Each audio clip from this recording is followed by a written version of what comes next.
Hey YouTubers, I'm a big Apple fan and I've been enjoying Apple Music since the original iPhone. And so I was really excited when Apple announced that they're going to offer lossless music and lossless high-res music at no additional charge. So what's the best source to use to get Apple lossless music into your stereo system? Well, I've tried the iPad, I've tried the Eversolo, and I've tried building a Mac Mini-based music streaming computer. And as you'll see, there's an iPad connected to my stereo system now. After trying everything, I like the iPad the best. And so let me explain why, and I'm going to try and cover this as quickly as I can, just sort of cover the high points so this video doesn't get too long. Apple lossless music is sampled either at 44.1 kilohertz, which is CD quality, 96 kilohertz, or 192 kilohertz, and it varies by different artists, by different albums, even by different songs. The vast majority of Apple Music is at 44.1 kilohertz. But if you're listening to especially a radio station, or if you're listening to music in a random playback function, it can switch back and forth between every song. And so you have to figure out a way to switch your sampling rate to match the music so that your device does not upsample or downsample the music, which is very undesirable. One huge advantage to using Apple Music on an iPad, iPhone, or Android device is that Apple Music will support automatic switching, and it's completely seamless. You never know it's even happening. And so they did that part right. Another advantage of using a device like that is you may already have one lying around, so that keeps the cost low. And if you use an analog adapter like this and you use the DAC that's inside your device, you're not getting the best out of it. Something like these little headphone adapters and an adapter cable hooked into your stereo system, it will work, but it's not the best way to go. Upgrading to a better quality DAC and using a USB type adapter to connect to your device and then connect to an external DAC will get you much better sound quality. In this case, I'm using a Marantz CD50N CD player DAC, and it sounds much better than using the DAC built in to the iPad. One disadvantage you may experience when using a mobile device or iPad to stream Apple Music is you may have pop-up alerts or notifications or phone calls or messages or other things interrupting your music playback, and it can be distracting, and it could potentially even harm your speakers if you got the music really cranked up. And so if you're going to use a mobile device or an iPad for doing that, either turn on focus mode, which should mute all of those notifications, or what I've done is I have an old iPad that I'm using for music only, and the only apps I have on there are what it came with from Apple, and I've turned off all notifications. I do not have messaging on there. I do not have email on there. I do not have FaceTime on there. That thing will never make a sound except music playback. So be cautious about using a device that you use for every day as a music playback device. Another disadvantage of using an iPad or iPhone or Android device is if your listening position is several feet away from your equipment, well, then you have to get up and go across the room anytime you want to change the music or change the artist or anything like that. One workaround you can do is you can get a Bluetooth remote that at least I can skip to the next song or a previous song, and I can play and pause with this device. Of course, if you're using an iPhone and you have an Apple Watch, you can control it from your Apple Watch. Or you could get a really long USB cable, which I don't really recommend, but you may have some success with that. I personally plan to replace my iPhone and my watch are several years old, and I'm going to buy new ones soon, and I may use my old phone and old watch in this room for music playback only. I really enjoy lossless Apple Music through the iPad, but I wanted something better, and I really wanted to be able to control it from my seating position. And so I've been very intrigued by some of the devices that have an Android phone and a DAC built into one box. And there's a couple of different major brands out there. I chose the Eversolo because it was the one that most folks recommended. And so I was really excited about that. I purchased the Eversolo DMP-A6 Master Edition, and I was really looking forward to that experience.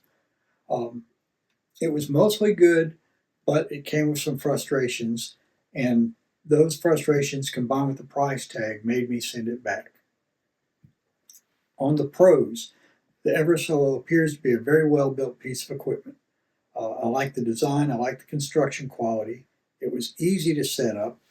The touchscreen on the Eversolo works very well, and it has a good variety of inputs and outputs. There's a built-in EQ, which is nice, though I don't plan to use it, and it will support many other streaming services. However, it did come with its downsides. The first disappointment I experienced was when I bypassed the Eversolo DAC and used my Marantz CD player as my DAC, and discovered that the Marantz DAC, to my ears, sounded far superior to the Eversolo DAC. Now, as I said, the Eversolo is essentially an Android device and a DAC built into one box. Now, I've already discovered that the DAC inside the Eversolo Master Edition, to my ear at least, did not sound as good as the DAC built in to my Marantz unit.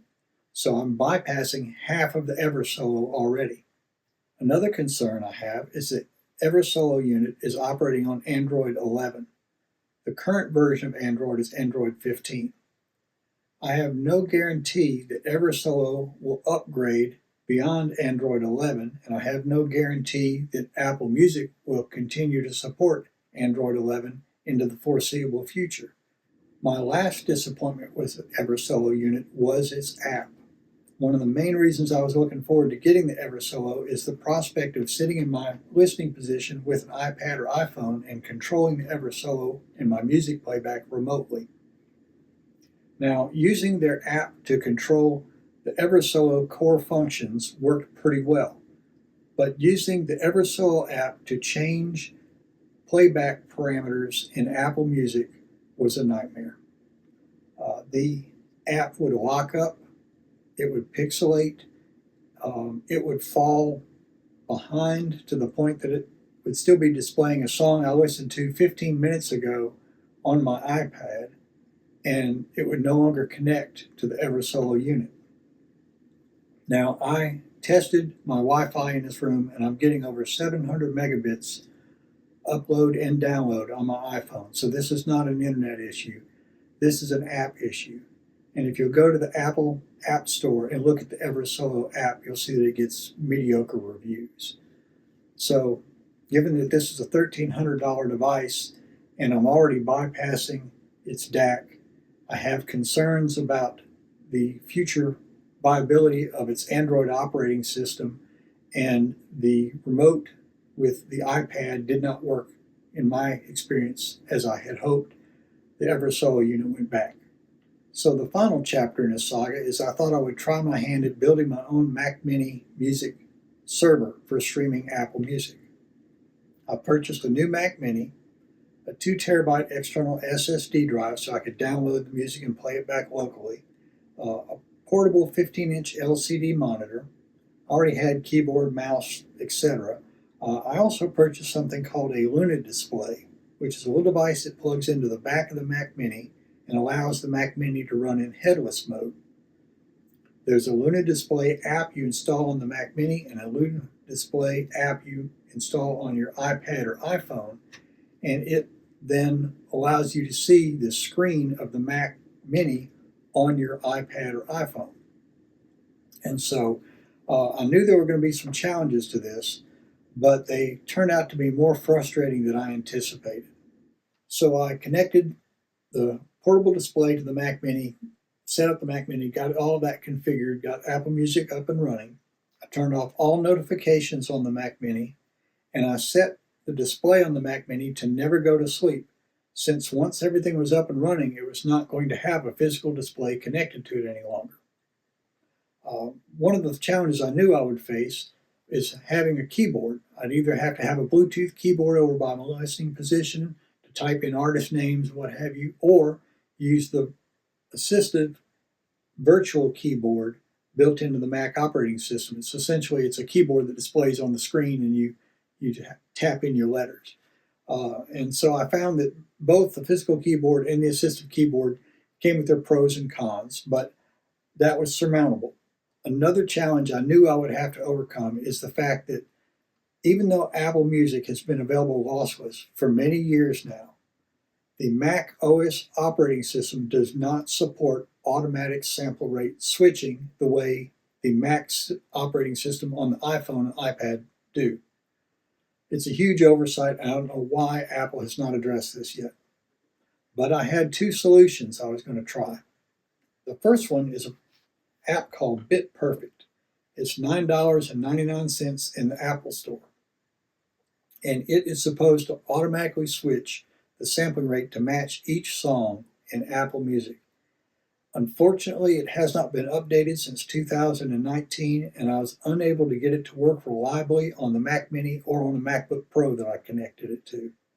The next app I tried is called Lossless Switcher.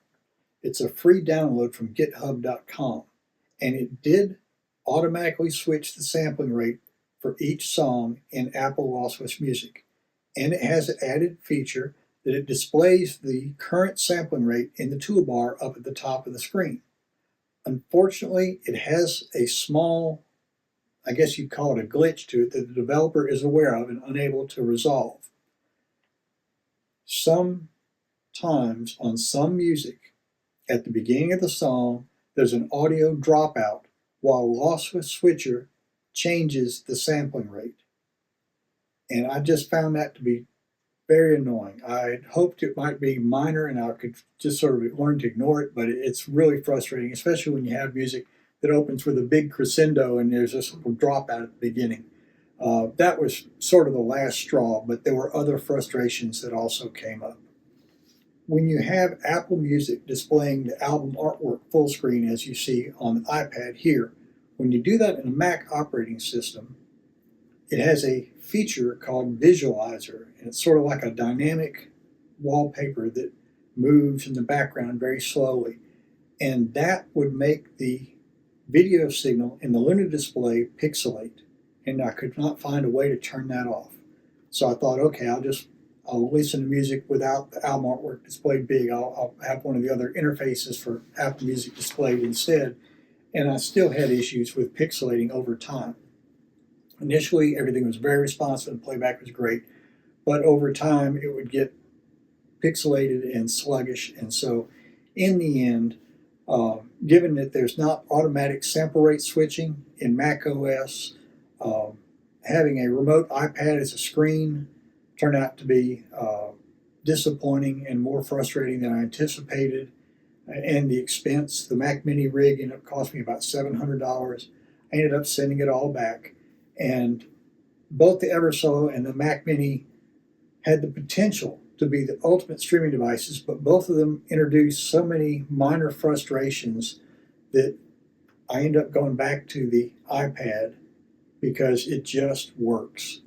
And getting up and crossing the room is less frustrating than sitting down and listening to music and discovering you need to reboot the computer, or that you need to reboot the Eversolo, which I also had to do sometimes. So in the end, I've come full circle, and I'm using an iPad. I will probably switch to an iPhone once I get a second iPhone, and that will be my Apple Music source. If somebody ever comes up with an all-in-one product that has the remote capability I'm looking for, I'll be all over it. But for now, I'm sticking with the Mac Mini.